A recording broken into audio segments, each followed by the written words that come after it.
E a gente teve a fala do pastor Henrique Vieira, que eu vou colocar aqui, compartilhada por ele, inclusive, para que a gente possa ver a fala dele e depois eu quero o teu comentário. Não vou nem fazer perguntas, vou passar depois direto para ti, para que tu faça o comentário da fala do pastor Henrique. Vamos contribuir, gente. Existe perseguição religiosa a...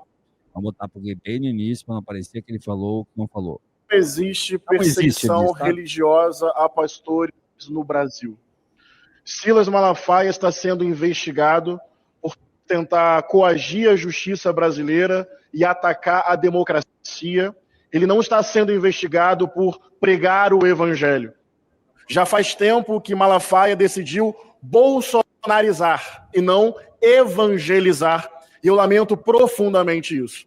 Tem uma cronologia nessa história. Já faz algum tempo que Malafaia usa o púlpito como palanque de ódio, intolerância e hostilidade. Abre aspas para Malafaia, dar porrete, desculpa a palavra, em LGBTs. O que isso tem a ver com o evangelho, a promoção da paz e o amor ao próximo? Então, se você resgata as pregações de Malafaia há algum tempo, elas já estão tomadas por ódio, intolerância, hostilidade, algo muito distante do espírito do evangelho.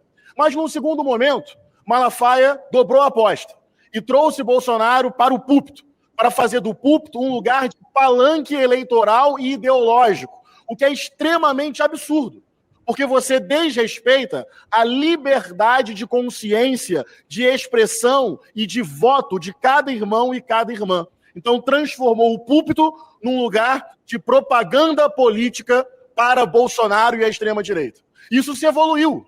Depois, Malafaia desacreditou as urnas eletrônicas, desrespeitando a soberania do povo. Opa, deu aqui uma... Só um pouquinho. Vamos de novo. A internet nos deixou na mão, mas já vai voltar mais uma vez para cá. Continue contribuindo, gente. Vamos mandar mensagens aí com perguntas também, questionamentos, que é sempre bom a gente interagir com vocês. Vamos lá.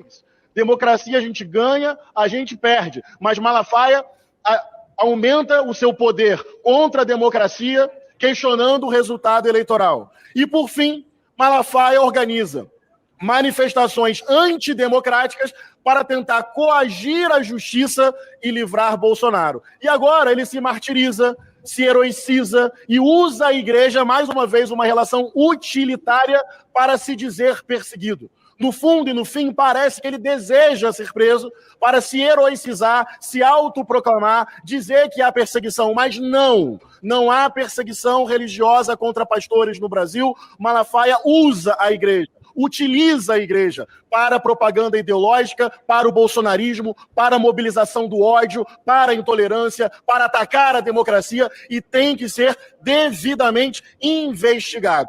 E faz tudo isso com ira, com raiva, com ódio. É realmente alguém que contraria o espírito democrático, ataca a diversidade, ideologiza e bolsonariza a igreja e ataca também a própria democracia. Não há perseguição religiosa contra pastores e pastoras no Brasil. Obrigado.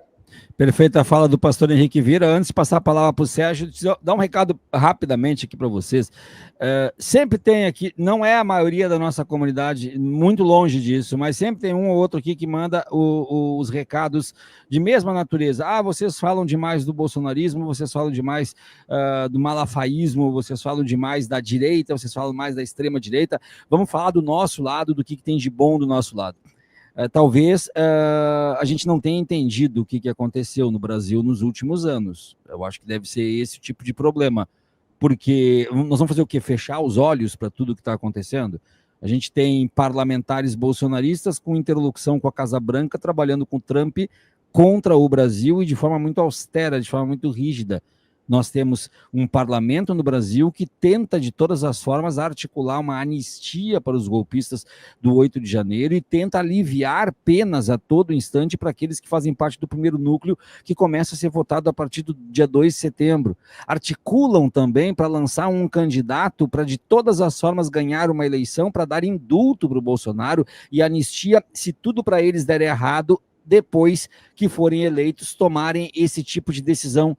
Nós temos a todo instante tentativa de redução da lei do racismo para tentar aliviar o seu Léo Lins, por exemplo, e todo mundo parou de falar em relação a isso. Atacam os direitos humanos, mas pedem direitos humanos para eles, e agora estão aí com uma CPI do INSS tentando de todas as formas colocar tudo no colo do Lula para articular de alguma forma uma possibilidade de impeachment. Estou falando isso porque eu acompanho a Auriverde, foi o que foi dito na Auriverde hoje durante todos os dias.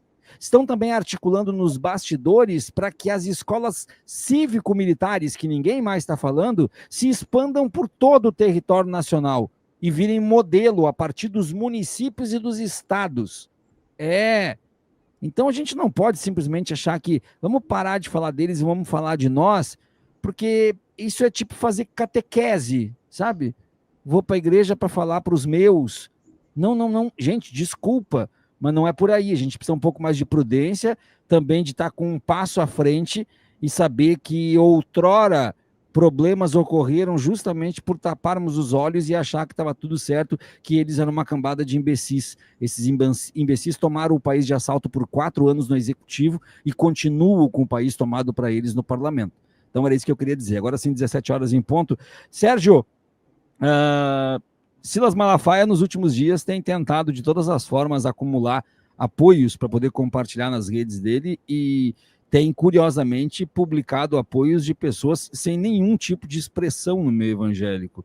Ele não está conseguindo colocar grandes nomes dentro da rede dele. É um padre que não é padre, que é de uma igreja católica que não é nem romana, é uma igreja alternativa católica, um pastor auxiliar de uma igreja já não grande coisa, que faz um texto lá e ele diz, tamo junto, que texto excelente.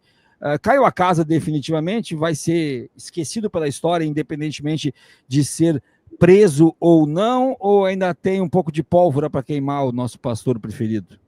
Deixa eu só te agradecer, Viário, o seu comentário sobre a exposição que a gente dá, porque diariamente nas redes sociais e mesmo no podcast eu recebo esse tipo de comentário. Não vamos falar disso. Como assim? Como se isso extinguisse toda a fonte de problemas que a gente tem. E bem interessante e triste você lembrar que o parlamento continua tomado e as câmaras de vereadores em todo o país regurgitam o bolsonarismo e propostas bolsonaristas. Então, a gente tem muito trabalho pela frente. Vamos lá. Sabe o que a Auriverde falou hoje, para ter uma ideia? Eles falaram hoje que precisam urgentemente aconselhar o ministro André Mendonça a não pegar voos particulares, somente voos comerciais, porque senão, por ele ser o relator da CPI do INSS, podem querer matar ele. Vocês estão falando hoje na Rádio Auriverde para 25 mil pessoas. Que coisa. Vai lá. Olha só, Viário, no sábado foi interessante que a gente estava aqui no período da tarde e tinha acabado de sair um vídeo novo, você citou, sim. Lembra? Acabou de sair um vídeo e tal. E esse vídeo é bem interessante, não deu nem tempo da gente comentar, nem ouvir, só depois, porque foi o primeiro vídeo que o Malafaia falou, acho que 5 ou 6 versículos bíblicos. Sim. Fazia muito tempo que ele não se referia à Bíblia Sagrada. Mas qual que foi a proposta do vídeo? Foi para quê? Para tentar passar pano para a história do palavrão, ou seja, aquilo que eu havia comentado, isso realmente pegou mal. E continuaram saindo matérias. Ontem, por exemplo, no UOL, falando que ele tentou mostrar que obteve apoio e que esse apoio não aconteceu. Daí, acho que foi o UOL também ouviu o Vinícius, do Observatório Evangélico, dizendo que Silas Malafaia nunca foi unanimidade nem dentro da Assembleia de Deus. Então, de alguma forma, assim, é legal a gente olhar nessa dinâmica, não é nem dinâmica, né? Essa loucura toda, a gente vê assim que, vamos dizer que ele está... Eu não sei de quem foi a expressão, hoje eu passei por várias notícias, mas alguém o chamou de leão desdentado. Opa!